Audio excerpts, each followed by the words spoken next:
Greg Leeson. Welcome to Breakfast with Bobsy. Thanks for having me. In my mind, you are a visionary, a pioneer, an environmentalist, a change maker, and a fantastic filmmaker, deeply insightful, raising awareness. But also, you've been involved in many other things. You're a correspondent with Al Jazeera News. You're the founder of I Shot Hong Kong Film Festival. You're the chairman of Leeson Media International and Ocean Vista Films. Mm-hmm. You wear many hats, and you're also, most important to me, an example of someone I can look up to here in Hong Kong. Thank you. Well, that's as you say, I wear many hats because I find that as a human you evolve into different areas and you find that there are different projects that you want to work on, but ultimately it all comes back to realizing your own potential. And for me, it was filmmaking as a voice, as a vehicle for telling stories about what I was seeing around the world, the interesting people I meet, their ideas. So it's kind of like, for me, I guess, a visual internet of connectivity. And I think film's a very powerful medium, and I've seen the power that films have and the way that they can change people. So that's become the medium. I started as a newspaper journalist, but that's the medium that I was drawn to, and that now I've made my career out of. It's an honor having you. It's great to be here and to see your.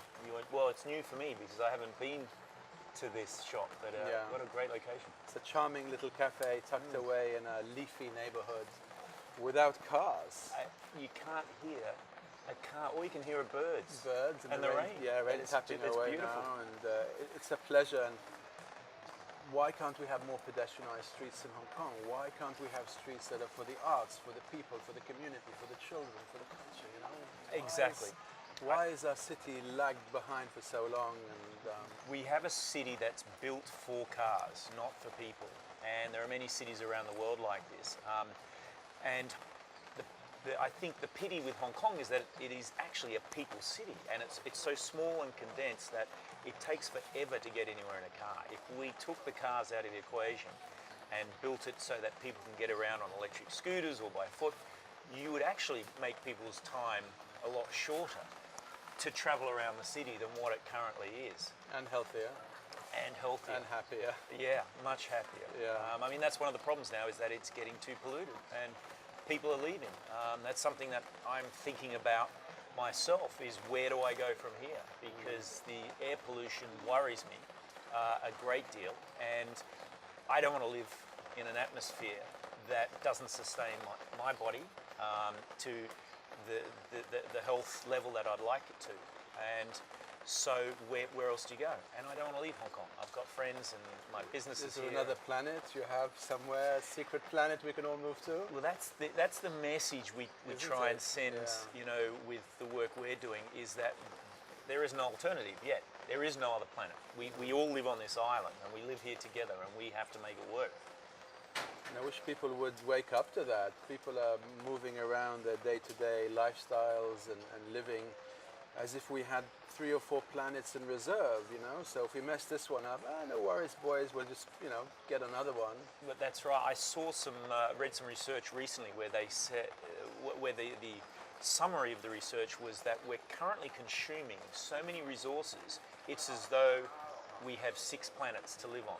And that's because of the population that we have and the resources, the finite resources that are left. We're consuming as though we have another 6 planets to draw those resources from.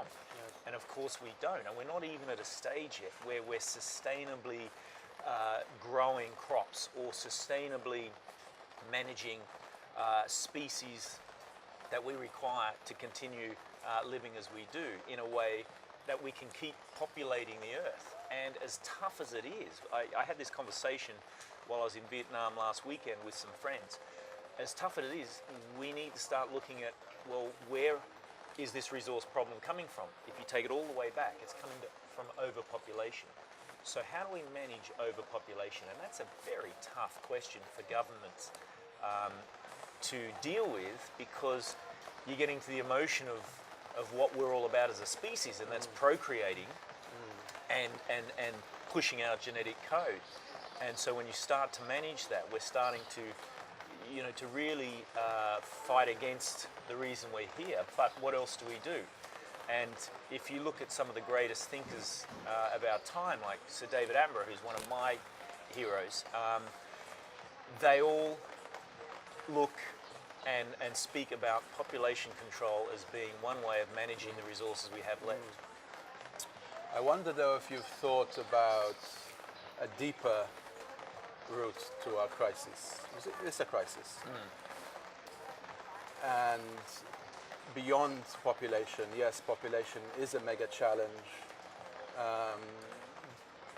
The way we conduct our economy is a challenge. All our institutions, whether it's education or health or defense or law, they're all based on an assumption that we live in a materialism universe, that the building block of the universe is material.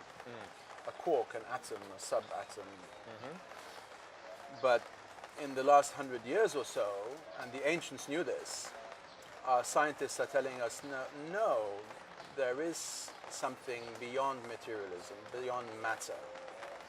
And it's not quite energy and it's not quite matter, it's something else that's underpinning the entire universe. And we're starting to see this as consciousness. So I wonder if the root cause of this crisis is an assumption that we live in a material universe with infinite material resources, and hence nothing really matters, because everything is material at the end of the day. You, me, there is no higher purpose, there is no consciousness. Now you're going deep. We have to go deep because it's a crisis that's within the human psyche. It's an integral part of humanity. Because for the last 500 years or so, we've been living in a Cartesian model where we based everything on physics, on physical reality. Right, because we feel that we need to have things explained to us. There has to be logic to everything that happens. And that served its purpose beautifully, and it's given us everything we have. Thank God, wonderful. But now it's starting to harm us, whether it's through plastic in the oceans, whether it's through deforestation, whether it's contamination of the water tables, contamination of the soil, pollution of the air. So all of this, you can trace it back to this worldview. But in the last 100 years or so, many of us have been shifting from a materialism consciousness to a holistic consciousness, to a holistic worldview where everything is interconnected, where we are all one ultimately, all made out of the same suchness, the same energy, the same... Or even what I've been looking into lately and talking about is even that when you say we're all one, we are actually, we're not all the sums or some parts of one, we are actually one organism that requires the moving parts for it to exist in the one consciousness, such as our bodies. We think because we think in one direction that we are one being, but we're not. We're millions and millions of different organisms all working together to make this planet spin in a way that it's able to take care of all the organisms who rely on it for its existence. So if you take that and you blow that up into a worldview or a universe view, you start to wonder how big or small is the universe. Is it a world or an organism within itself, within a much larger organism? Mother Earth. We've always seen planet as a dead planet made out of molten and rock and what have you. We know that's not the case. If you shift consciousness and you look at the world holistically, then you realize that Mother Earth is a living organism, like you and me and all of creation. And this is the change maker. Yeah. So I don't think it's just about population, because Mother Earth in her abundance can support 20 billion people if we live sustainably. That's if we live within our limits, what they call the carrying capacity. like all of nature does. So we're the only species that has broken that universal law, and we're living outside of our means, beyond our carrying capacity, consuming, like you said, as if we have 6 planets. But so it's not, the overpopulation is a symptom, it's not the cause. I believe the cause is deeply rooted in an assumption. So how do we go beyond that when you've got an organism that believes it has understands it has a finite life, thinks though from the moment it's born it's immortal, because we act as though we're immortal. We all So think true. we're going to live forever. Yeah. Because that's our understanding of the world as we live it day by day, but of course we don't. No. So how do you go beyond that, trying to fix a problem that's within your own space and sphere, which dealing with overpopulation is? I mean, that if you deal with that, you can see a beginning and an end. Yeah. Shifting the consciousness towards believing in a more holistic approach takes a lot of work, and it has to be done where you're able to get everybody or the entire organism to deal with it. You're talking about a paradigm shift or a Exactly. transformation. There's been about 4 or 5 throughout the known history of humanity. No more.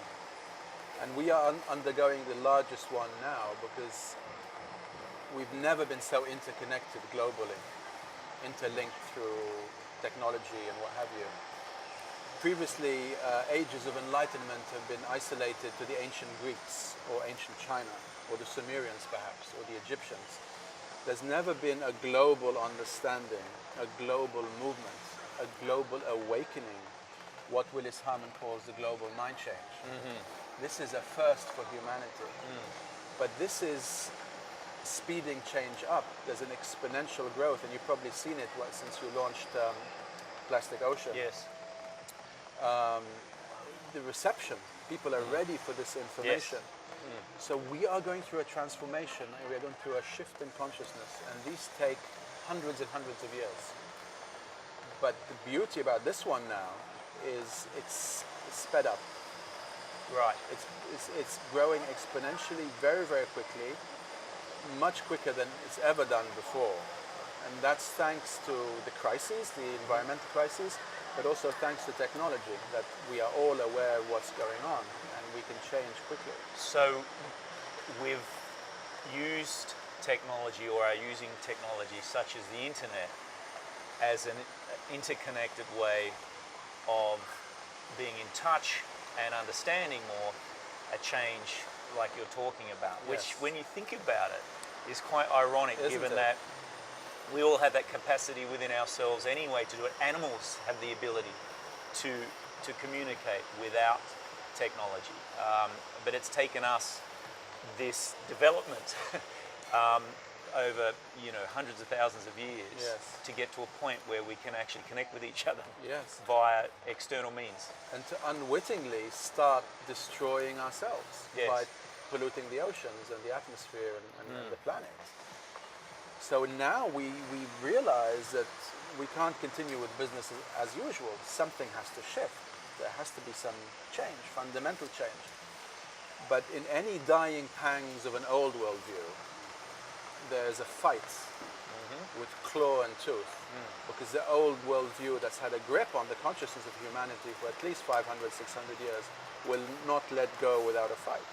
So the established institutions still believe that their way is right and that we live in a materialism universe and there's enough resources for everyone and economy trumps everything else. So they will fight till the very end. Not because they're evil or because they're bad people. It's just because they are misguided. That's their belief. And their belief is based on assumptions, not scientific fact. Yeah. So we have to have sympathy for this old worldview that's crumbling around us. Absolutely, and I think the one lesson I've learned, of many of the lessons that resonates with what you're saying, is that the problem we have when we think suddenly we're right because we understand the consciousness or we're becoming like ourselves, is that we suddenly rail against those who haven't reached that stage yet, and I think that's the wrong way to go. Right. One thing I've learned in terms of making the film and making people aware of the problem of plastics, because I wasn't aware when we started this film. I had no idea. It came from a question from a producer who asked me, and as soon as I started looking at it, bang, it was there in front of me. And we've had that same reaction from large companies that produce the plastic bottles for the big brand soda companies who had no idea till they saw the film. So if you're, as Dr. Sylvia Earle says in the film, if you don't know, you can't care. If you do know, then you can start doing something about it. So when you talk about established institutions and people with established views, the old guard, they've carried this so-called knowledge that's been passed down to them about survival and how, as a family or a company, they need to continue to survive because they haven't been shown another way of doing it. And they hang on to that because within their minds, they believe that if they don't, they will become obsolete, an endangered species themselves, or not profitable. So what I found is that you need to lead by example. And if you can lead by example and find other ways of doing things, we're talking about water, and you're explaining to me the powers and properties of water. I think humans are like water in that we will find the path of least resistance. And until we show another path or carve out another path for the majority of people to go, we won't go that way because most people like to be led and like to be helped on their journey. There's fear in being a change maker or going out and forging your own path, and that's natural. So I think if we're able to come up with ideas, we're able to show people alternatives and prove that they work, that's when we start to make change. And as you say, in this particular period, we've got more entrepreneurs now than we've ever had. We've got technology that's enabling us to prove our points in many different ways. And the kids of today are so smart when it comes to the problems that they are forced to deal with, such as, pollution, whether it be air pollution or plastic pollution, technological problems, fossil fuels. Yes. They understand these things aren't good for them, and they know we've left them this legacy that they have to deal with. Yes. So when I give talks to kids about the film and plastic pollution, it's the one thing that gives me optimism because I can see it and hear it from them, that they understand and they're willing and they know that they have to do something for their kids. And that's one of the messages I put in the film, is that our parents and their parents created the problem. Our generation has recognised it and is trying to work out how to deal with it so that our kids can actually clean up the mess and start implementing ways and programs and projects to deal with it so that their children have a better future. We have the technology. Yeah, we do. We certainly have the money. Yeah. We have the resources. We have what it takes. We're intelligent Homo sapiens, right? What's been lacking has been the wisdom. Yes. Because we have the information, God knows we're drowning in information. And information has to become knowledge, and knowledge has to be experienced before it becomes wisdom. Yes. So I think this is what's happening now, and entrepreneurs and change makers like yourself are leading the way. And this brings me to your recent movie, Plastic Ocean, Ocean Plastic. A Plastic Ocean. Plastic Ocean. Yeah. Which I just watched a couple of weeks ago when you did the premiere here in Hong Kong, and I'd seen snippets of it before, but amazing. Very timely message that is being received by open ears, not blocked ears. Yes. Open hearts, Yes. not blocked hearts. Open minds, not blocked minds. And this is the powerful moment to be putting out such a message. And I'm very impressed. So thank you. Respect, Thank you. respect for what you've done here. The timing of when the film came out was very serendipitous. It was almost out of our control. The film was supposed to have come out about 3 years ago, and due to problems with funding and new sequences that we knew we needed to film to put into the film to complete the story, it's taken a lot longer. And I remember back during the production stage when we were filming sequences all around the world. We filmed in 20 different locations over 4 years. The biggest hurdle we had was that nobody understood the issue. There was very little science around that we could draw on. So we had to take our own scientists. So we cherry-picked the best scientists in the fields and took them with us and conducted our own research. In places like subantarctic waters, off the south coast of Sri Lanka, in the South Pacific, places that we thought were pristine. And we then used that research and analysed it to come up with our own conclusions, and then we had that peer reviewed. So the science in the film was very important to us because we wanted people to understand that this wasn't anecdotal. This wasn't one person's view or two people, myself or Tanya, the other adventurer in the film. This was what we're able to actually prove is taking place in the oceans and within human health at that particular time. And we wanted to get that out as quickly as we could because we realized that this was worse than we could ever imagine. If we had have gone, if our timetable had have worked 3 years ago, I don't think the film would have received the attention that it is getting today because of what you said. People weren't open to it then. What we found was as we got closer and closer through post-production to getting the film ready for distribution, more information, because we were putting little bits of information out and letting people know, and the scientific community were aware of what we were doing. And so this was getting out, and we were drawing in other institutions and NGOs that were working on the same issue. Information was becoming knowledge. Information was becoming knowledge. Knowledge was spreading. People were getting involved, so that when we did release the film, there was a little bit of knowledge out there that was enough to draw people in to want to see the film, to understand more.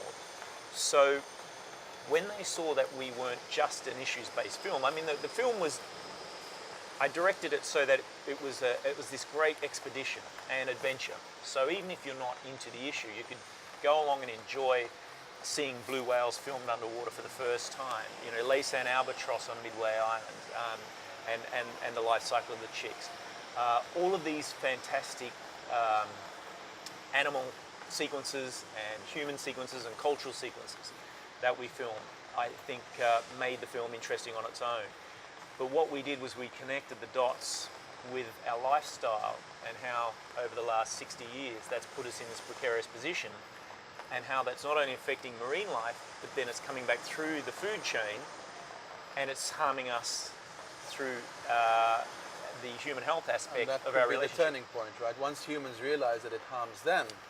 Absolutely. As sad as that is, because we don't really care about other species as much as we care about ourselves and our own family.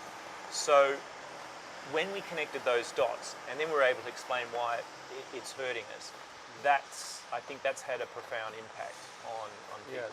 A few years back I saw Plastic Seas.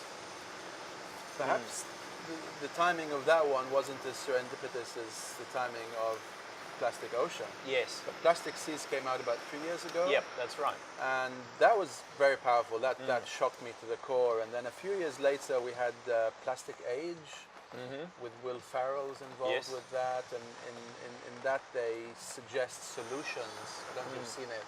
Yes. About making this bionic thread from plastic that's really durable. So they're making a brand of funky clothing called Raw by the company behind it called G-Force. And they tap into a lot of solutions. Yes. This crisis can be turned into a solution. It's a resource. Plastic is a resource, right? Yeah, absolutely.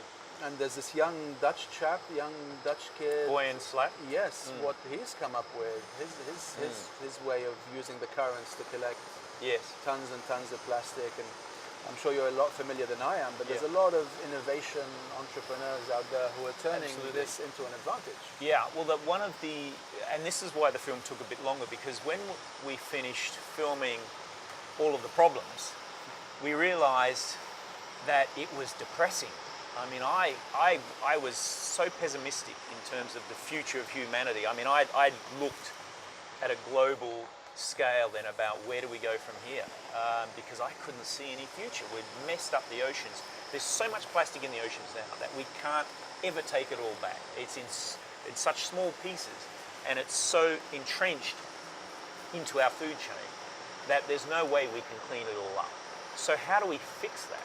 Well, the answer is to take it from not look at the solutions of cleaning that up, but initially is to take it all the way back and to stop putting it in the oceans in the first place. So we've got to stop our addiction to single-use plastic. Yes. And that's what it is, and that's what's caused the problem. I'm not anti-plastic.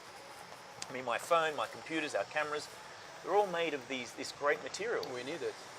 We need it, but we don't need single-use plastic. And you know, this year alone, we're going to make 300 million tons of plastic, and half of that is single-use plastic. It's plastic we'll use once. It has an average shelf life of 12 minutes, and we throw it away. Now, where is away? Well, we think that it goes away forever, but it doesn't. The message is it goes away from our body, but it becomes someone else's problem. But eventually, over time, it'll work its way through the river systems, into the oceans, will break up, it will turn into what fish and marine life believe is food. They'll consume it, it'll bioaccumulate, it'll come back up the food chain, and who's at the top of the food chain? Us. So that plastic straw you use just once and then threw away, it's possible you consume that in 30 years' time. So it doesn't go away, it comes back to you. I mean, what a marketing campaign that we were sold. The most durable product we've ever made as humans is disposable. How could we ever have believed that? Yes. It's an incredible study in how gullible we can be in terms of wanting to believe something because it makes our life easier. Well, we believed the earth was flat once upon a time. That's right. Therefore, the earth was flat. Yes. And anyone who said otherwise was locked up, was deemed a loony, and even worse. Yes. So, you know, some of the beacons, the visionaries who've been shouting out now for decades, saying, you know, we only have one world, we only have one planet, we are all one. You know? This business as usual, this economic route we've taken is non-sustainable.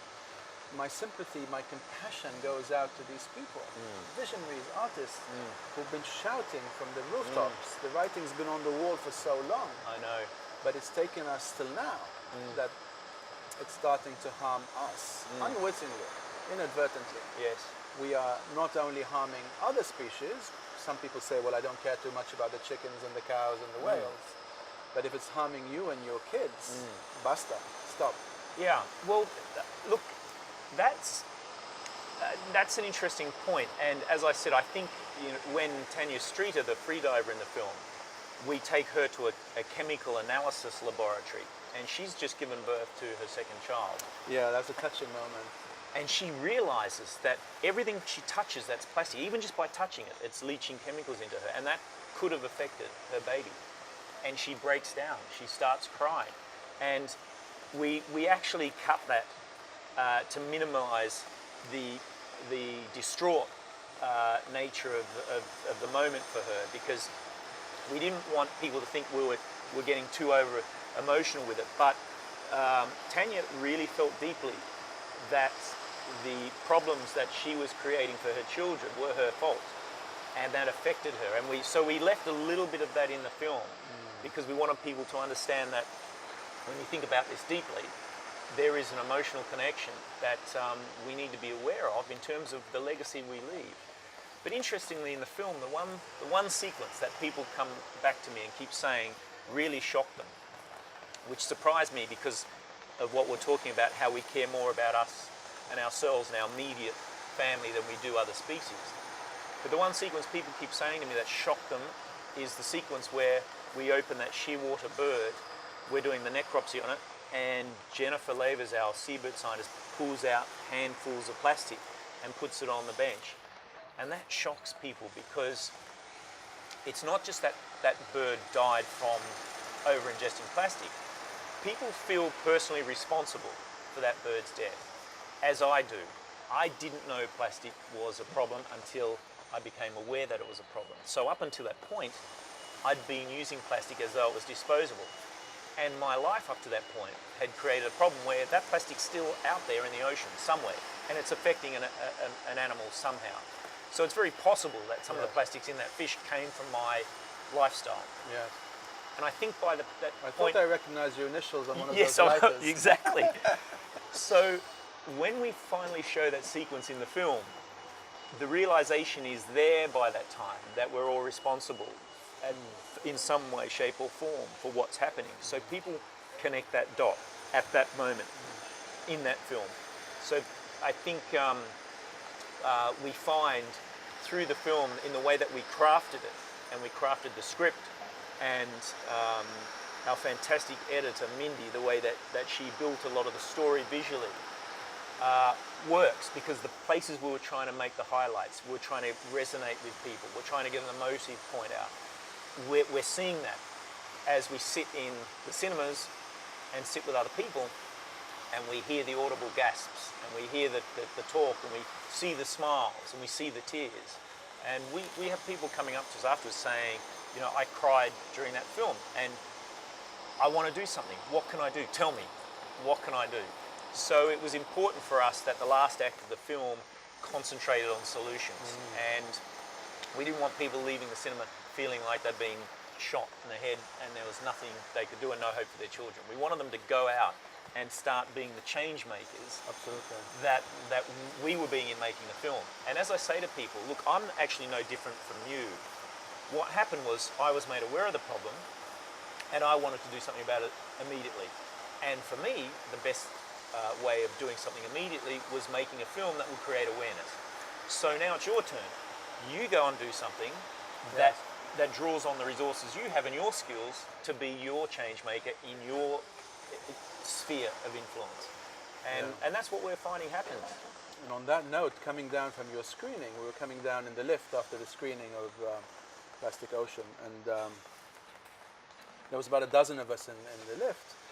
And we were going down, as you do in Hong Kong lifts, and everyone's kind of self-conscious, but the mood was a little bit heavy, so I said, how does everybody feel, depressed or inspired? And everyone's shuffling around a bit, and I said, well, we need this depression to motivate us, to inspire us. We have to be shaken. We have to be woken up. Otherwise, it's business as usual. We're going to continue with our day-to-day lives, and everyone seemed to be in agreement that, yes, you know, this infomentary just shocked us and woke us up. But now we have a chance to turn this into solution, into action, into being change makers. That's right, and that's why Joe Ruxton, the producer of the film, and Sonia Norman, you know, this is their baby. They were the initial change makers, and they brought this issue to me and asked me to look at it. That's why they set up Plastic Oceans Foundation, was because they didn't want the film to be the end of the story. They wanted a base for the science to go. So all the science we've done is being housed in there, and that's accessible to everybody. We also wanted to be able to provide advice to individuals and corporations and restaurants and airlines who have a plastic problem. So they could come to us and we can show them solutions or point them in the right direction. So the foundation has been built to continue the work, and that was initially set up in the UK. We now have the foundation in Hong Kong. We have one we've just set up in Canada, and we have the headquarters now in the US, where we're dealing with a lot of corporates, and we're trying to provide information that helps them change their businesses. You're going to be very, very busy. It is, and we're overwhelmed, actually. I mean, as I said, at the end of every screening, we get people coming up to us, from all around the world, saying, what can I do? How do I do it? I've got I'm a retailer from Germany, and I use plastic packaging, and it makes me sick every day I go in. But we have to use it, because if we don't put that little thumb drive into a plastic container this big, things get stolen.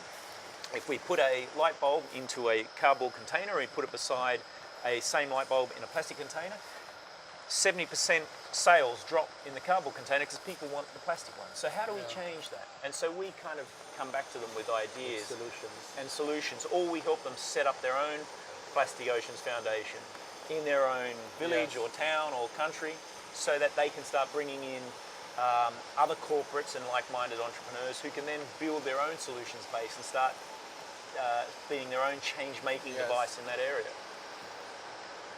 During the screening, you released to me some very sad news about the late Rob Stewart. Yes. And that was the first time I heard it. He'd passed away a few days before, right? Yes. And I wasn't aware, and I'd met Robert several times in Hong Kong with Shark Water and the foundation and what he'd been doing. And then you mentioned that, and I'm like, whoa. So that also was poignant for the message. Yes. That here's this brother, this powerful change maker, visionary, but he died in the ocean. He died where he belonged. He died, you know, doing what he loved doing the most. Absolutely. And that's why I dedicated that screening at the Royal Geographic Society to Rob. And I didn't know Rob well. I met him during his screenings and his fundraising activities, and he was somebody that I got on with instantly because I recognized very similar characteristic traits, our love for the ocean, and our desire to try and help people understand why we need to make change. And so when Rob died the way he did, initially I was shocked because we lost somebody who was a very powerful orator in terms of speaking about change. But then it changed to one of love, understanding, and the cycle of the universe where he's gone back. His energy's still around. It's transformed into other areas. He's gone back to where he came from, and he's left a legacy. And so we need to carry that legacy on. And that's going to happen to me. It'll happen to you. Whether it happens earlier or later is sooner or later. We all got to go. We're all going to go, right? We're spending a very short time here, but while we're here, it's important we leave a legacy. And even during the filming of the film, the submarine sequence where you see Mike DeGree, who was an amazing oceanographer, had spent his life filming all around the world beneath the waves, and being, in fact, had become so passionate about it, he'd become a presenter and had made his own documentaries. And 3 months after we filmed that sequence in the Mediterranean, where we put him in a submarine and dived to the bottom of the Mediterranean to see the sites that we don't think about, and that's the plastic, the 70% of plastic that sinks. Mike died, and he died in a helicopter accident in Australia, working on his next project with James Cameron, in a very unfortunate accident. But and whilst that was immensely sad for us, once again, he's left a legacy in all of the projects he's done, and in our film as well. And he's the one who says in the film, which is, I think, is one of the very important points made by some of the people we interview and talk to, is there is so much plastic in the ocean now that we've come to a point where we need to work out how we deal with that. And the way to deal with that is to actually move back to the start and stop putting plastic into the ocean in the first place. So that's where we have to start, and that's the point that he makes very powerfully. So we're all here at this short time, and we're all here, I think, to make some change, and we need to embrace the work that's been done by people like Rob and all of the change makers who have moved on. Absolutely. And carry forward with their work. And that's how what we're doing. How can we empower the change makers? How can we support the change makers? Because often change makers, especially the pioneers, are out there doing their own thing, often ridiculed, ignored, underfunded, under-supported. So today it's about empowering these change makers, and change makers could be young kids, they could be students. Let us support them, not just with funding, but emotionally and with our hearts and our minds, and let's give them credit, and credence. I think it's, as you say, we're coming to the realization as a group, as a species, that what we were told before, that having the most money means wealth, having a large bank account means that you've done well. That's a measure of success. Status. We're starting to understand that that's not true. Being healthy and living longer and producing healthy kids is a sign of wealth now. Having an environment that works on its own and is able to have an ecosystem that produces sustainability within its own self is having wealth. So living in a big city, in a fantastic apartment with all appliances, that was what we used to aspire to. Yes. And I think kids today are aspiring to living near the ocean on a beach or in a rainforest or somewhere where they're closer to nature, where they feel connected to nature, Yes. where they know they're part of nature. Because what we did, which I think is wrong, and I blame our education system for this, is we taught our kids that we weren't nature. Nature was something that happened to you when you walked out the front door. It's separate, that we are above nature and we control nature. And of course we don't. Of course. Well, you know, the world will spin on well after we're gone, and it will re-evolve, and there'll be volcanoes and the magma will come up and it'll cleanse, and the whole process will start again if it has to. So this boils down to a worldview. In a materialism paradigm, Yes. status, the wealth of your bank account, how many cars you have, how many homes you have, Yeah. really mattered. Because in a Yeah. material universe, that matters. Yes. But in a conscious universe, that is secondary. What Yeah. really matters is peace of mind, Yes. well-being, Experience, happiness, knowledge. health. Yeah. So as we shift consciousness, these values and principles have a lot more value to us today than they did a while back. Yeah. And this is the beauty, is as you start to shift consciousness, as you start to awaken, you start to connect the dots. Yes. And you realize that peace of mind and health and happiness and a healthy family and a healthy environment is paramount, is what it's all about. Peace of mind. How important is that? How hard is that to get in a Worth city $1 trillion. like Hong Kong? Worth $1 trillion. Absolutely. And that peace of mind, it's so important, but so difficult when we're so stressed with the daily decision-making processes that we have to go through. You know, down to what am I going to wear today? Will I look good enough for the event after work's finished? You know, at work, you know, I've got to get that report done on time. Where do I find out that financial information? Is it correct? All those emails. All those emails. I mean, yeah, 300 emails a day. These are things that stress us, and I think subtract from our experience and enjoyment of the environment we've been brought into. And this is a process I'm going through now. I feel this awakening, and I'm only partway down the journey, and I'm still looking for the right paths to go down as I transform into this other being that has a different view on what's important to me. I don't have children. I'd love to have kids. When I finished making the film, I went, thank God I don't have kids. I don't want to leave them a world like this. But then as you transform more, you realize that if you've got a legacy to leave, why not actually help propagate that legacy by talking to children and helping them become the change makers. So that's what I love doing now. Is my favorite thing is to go into schools, to do a presentation, and to talk to kids and help them on their own pathway. It's delightful. It's important. Yeah. So these things naturally come. We naturally want to practice something that gives us peace of mind, be it meditation or yoga or Tai Chi or Qigong.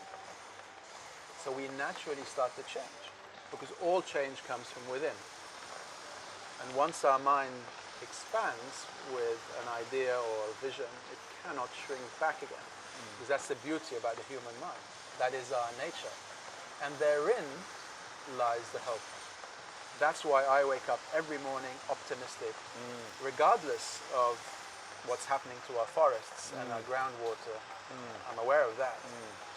But I rather focus on the positive things that are happening.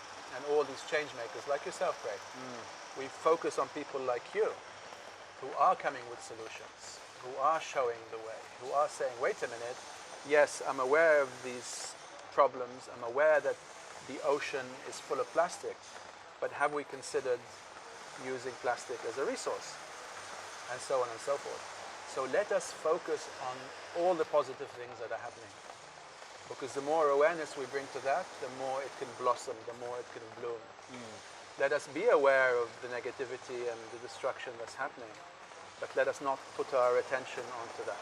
Absolutely. Let us divert it to the change makers who are making change. I think it's very important to understand the power of thinking in not good or bad, but positive and negative. I mean, because that's how charge, electricity works, Yes. a lot of things. So I try and change the way I look at things at a personal level. So I'm not talking in a bad or negative way, because I believe that if you focus on something, you can manifest it in a certain way. So, for example, a classic example is a protest. When people go to protest, they might be anti-war or anti-pollution. Whereas I think what we should be doing is we should be protesting for peace. We should be pro-peace. Pro-peace, right? And we should be pro-environment. Pro-sustainability, So we're thinking in our heads that we're not raging against this machine, we're moving, as you say, towards a new consciousness, and that's a positive thing. I think the era of blame and shame is over. We Yes. don't want to be wagging our fingers at anyone. Yeah. Like you, I love public speaking, and I go to schools a lot. And I learned many years ago not to tell anyone to become vegan. Because if you tell 10 people, okay, on Monday morning everybody go vegan, they're going to go, yeah, right.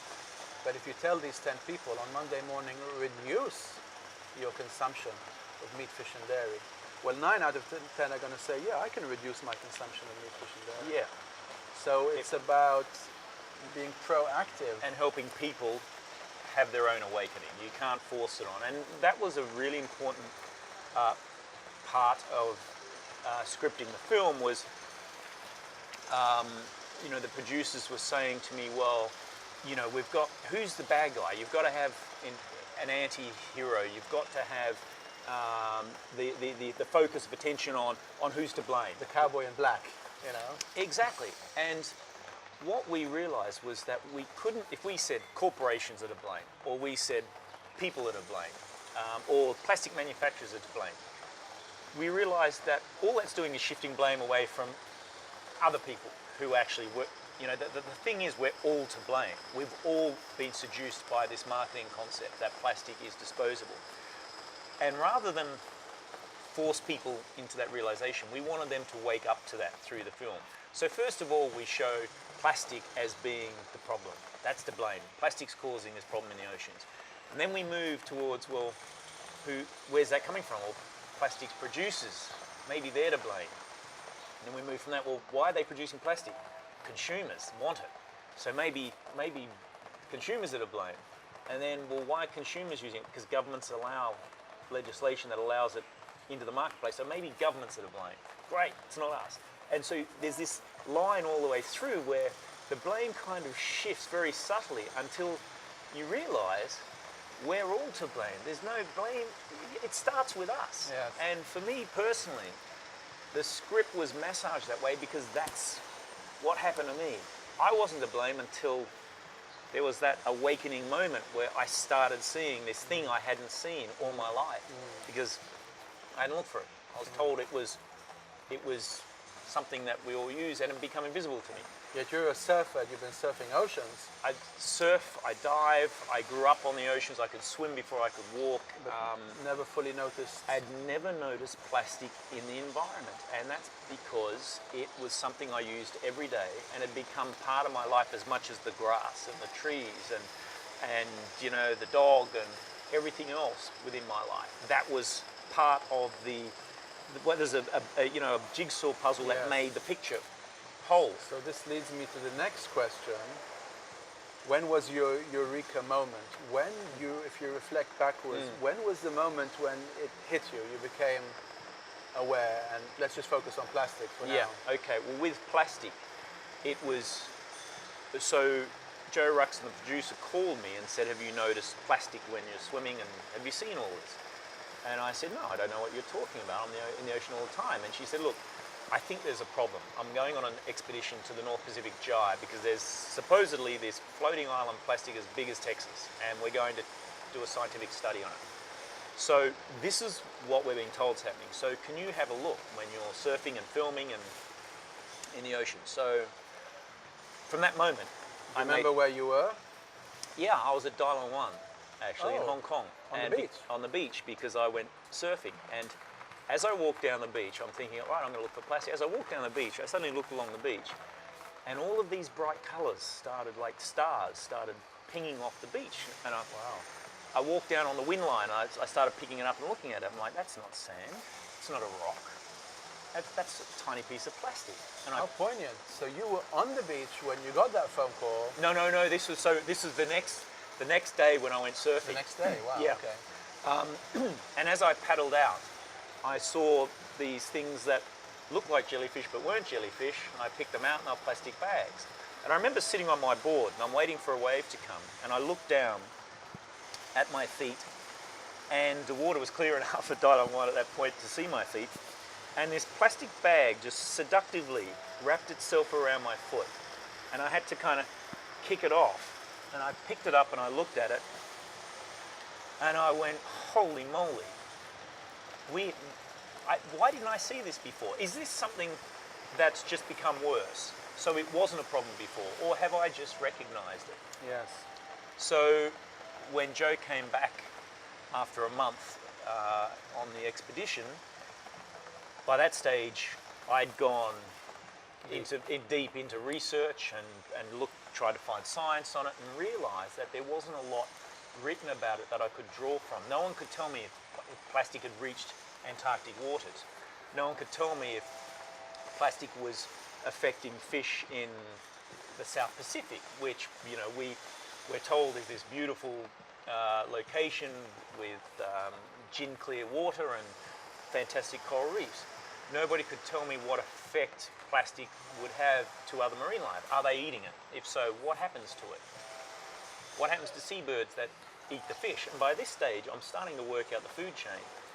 And then it dawned on me that we're at the top of the food chain. Yeah. So what happens when these toxins get to us? Are we able as humans to get rid of these toxins, or do they just build up?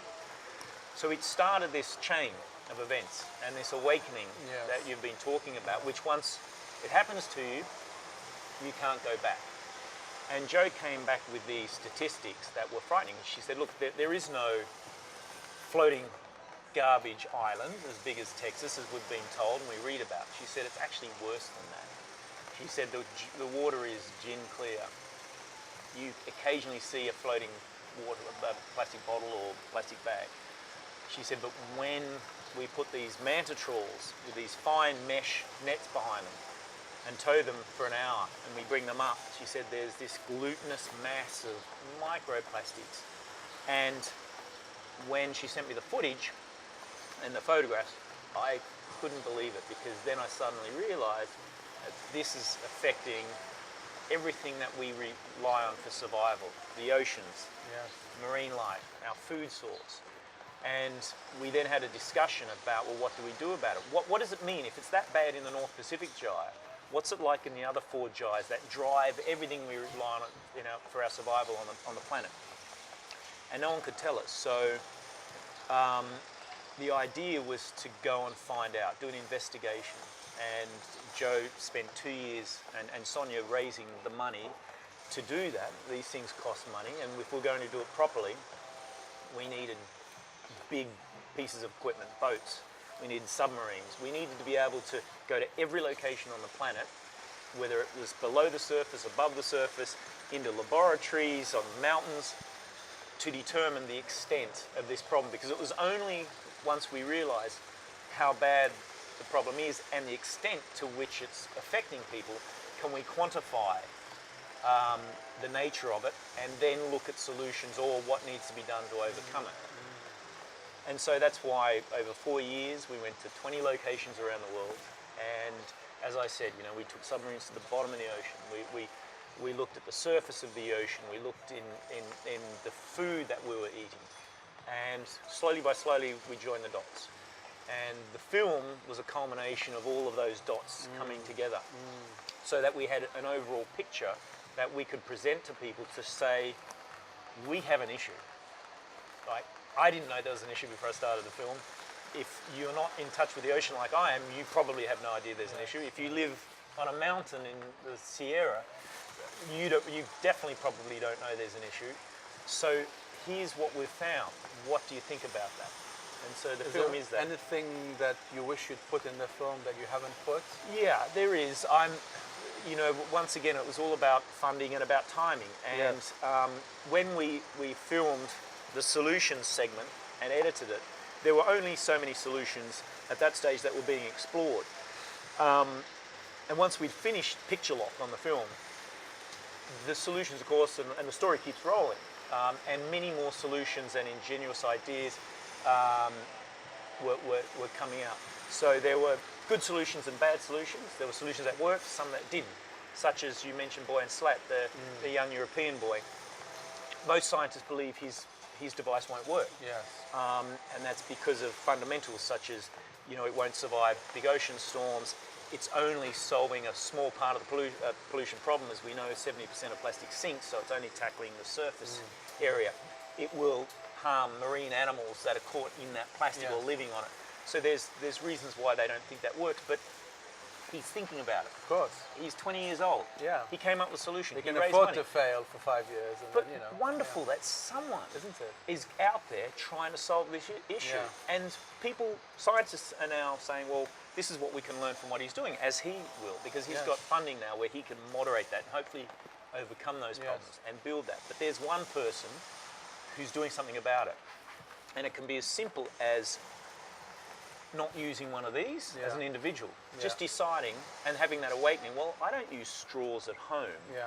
So why would I use one when I go to a bar or a restaurant? Yes. Do I need it? Of course I don't. Yes. So why am I contributing to the 500 million straws that go into the rubbish bin every day, which is causing a massive problem? We're pulling these things out of the noses of turtles. Yes. We're pulling them out of the stomachs of seabirds. Out That of one, our of own course, stomachs. exactly. Yeah, which eventually. Just pass me that bag there. I'll show you what I carry. I've been carrying this set of bamboo cutlery Right, I have the set as well. since forever, and it's just brilliant. And this includes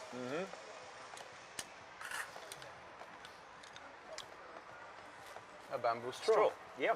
And this goes with me everywhere, and it's amazing. You go to festivals, you go, oh my God, I didn't bring my own cutlery, and it just comes in handy. And it's as simple as that.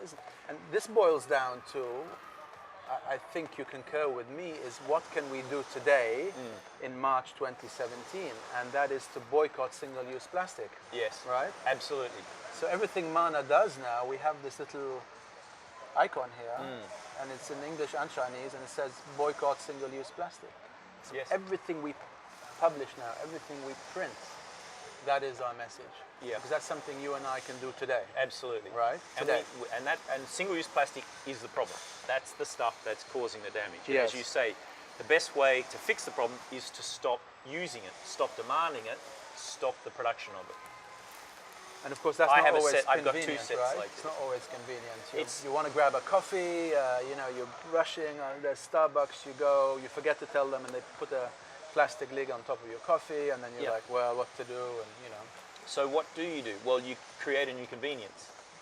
I mean, I travel everywhere with a steel container. I take it in, and I get coffee from that. I mean, I'm using this now, yeah, bamboo. these are great, and bamboo has natural antibacterial properties, Yeah. so it's a good way to keep water fresh.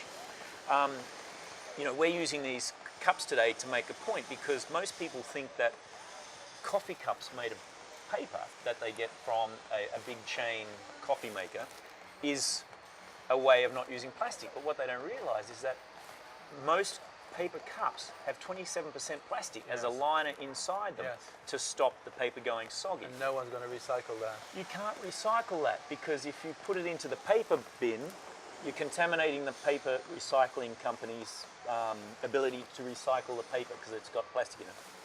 If you put it into the plastics bin, you're contaminating the plastic with the paper. So you're actually upsetting that process, even if you're trying to do the right thing. Yes. So the difficulty today is people say to me, what is the right thing? What do I do? Well, as you said, cut out your single-use plastic, find alternatives. This is a perfect example. Steel container, carry it with you. Yes. Take it up, get your coffee, put in that container. Yes. Keep it with you, then you've got this wonderful receptacle that you can use and only you use everywhere you go. Absolutely.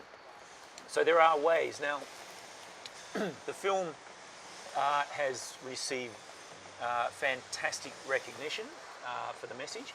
We have had some criticism, and it's been from one organisation, which is a zero waste organisation, and they say that we're not showing the solution of zero waste. We have to get society to a stage where there is no waste. We shouldn't be producing this. Now, whilst I agree with that, that's exactly where we need to go. There has to be a transition period. If you're realistic, we have to get people to understand, first of all, the problem. And that's the whole point of the film. This is a problem, and this is why. And that's actually what the film's about. It's not about the solutions, although they're in there. It's about the issue. So there's an awareness. Once we have that awareness, and people understand through seeing the film and talking to people like yourself and coming to establishments like this, then we can start the transition and the thought process where we change people's habits. We can start them by educating them on the different kinds of plant-based plastics, for example. The ones that are good plant-based plastics and the ones that are bad, because not all plant-based plastics are actually better than the hydrocarbon-based plastics, because some of them won't degrade or compost in landfill because they need oxygen and UVs. Some will. They've got ability for microbes to break them down. So we need to move and understand what these products are. I couldn't help when I was watching Plastic Ocean is I wish you'd come to Mana and asked us, do you guys have anything that's not plastic? And we would have said, well, we don't have anything that is plastic. Right. That would have been a wonderful moment to have an F&B establishment that is the solution, that is practicing a solution. Well, that sequence was in the film because we wanted to show manufacturers and retailers that even as a consumer, there's very little choice. Yes. And what we did in Austin, because the irony that Austin is in the middle of a state in the US that is home to the biggest petrochemical plants and produces the most oil. And so within that is this oasis of green environmentalism, which is Austin, and people there are very environmentally aware, but even there, they don't have a choice when they go to a takeaway or a restaurant place to have food put into a takeaway product that isn't hydrocarbon based or is an alternative to the plastic that we're given to wrap our food in and eat it with. Yes. Surprising. It is. But that's all changing, businesses such as yours are leading the way and showing people, and that's what it becomes, is showing other people, first of all, that you can make the change. Secondly, that as a businessman, you can monetize that. So as this awareness happens and this awakening happens, consumer desire shifts, and people want different products, and they want to move towards more sustainable products. Then they start coming to businesses that provide that. That provides income. People are able to employ more staff. They're able to perpetuate the products that they're selling. And other businesses suddenly turn around and go, well, my business is losing. This business is growing. What do I need to do? I need to become more sustainable. I need to start introducing products that are recyclable or zero waste. And now we're seeing this fantastic culture growing up around the world in Australia and the US, where you can go to supermarkets where there's no packaging. You go in and everything's in bins, and you take your own containers, take it home, and you can live a zero waste life a lot easier than you could 5 years ago. It's coming. It's coming to a supermarket near you. Absolutely. So there is hope. There is hope. And on that note, Craig, it's been a pleasure having you for breakfast. Thank you. It's really inspiring. It's been awesome to hear your philosophies, and we've had discussions in the past, and you've got an amazing view on the world and the universe. So thank you very much. I must thank you for I Shot Hong Kong. Remember back in 2008, you called me up and encouraged me to submit Save the Human, Don't Eat the Planet. Which one? We submitted it and we won Best Documentary, and that's kind of snowballed, that little, it was a 6.5 minute snippet we did for YouTube. We had no intention of, but that's gone all over the world. And I've had schools in New Zealand, in South Africa called me up saying, can we show it to our students? It's fantastic. It's collected thousands and thousands of views, and I it was remember 11 years ago. That was 2008. 2008, yeah, right. And 9 years ago. 2008, and I think we got the award 2009 when That's you right. did the Don't Eat the Planets. You know, that was the sub, and it's amazing how far we've come just in those 9-10 years since. And the power of film. And the power of film.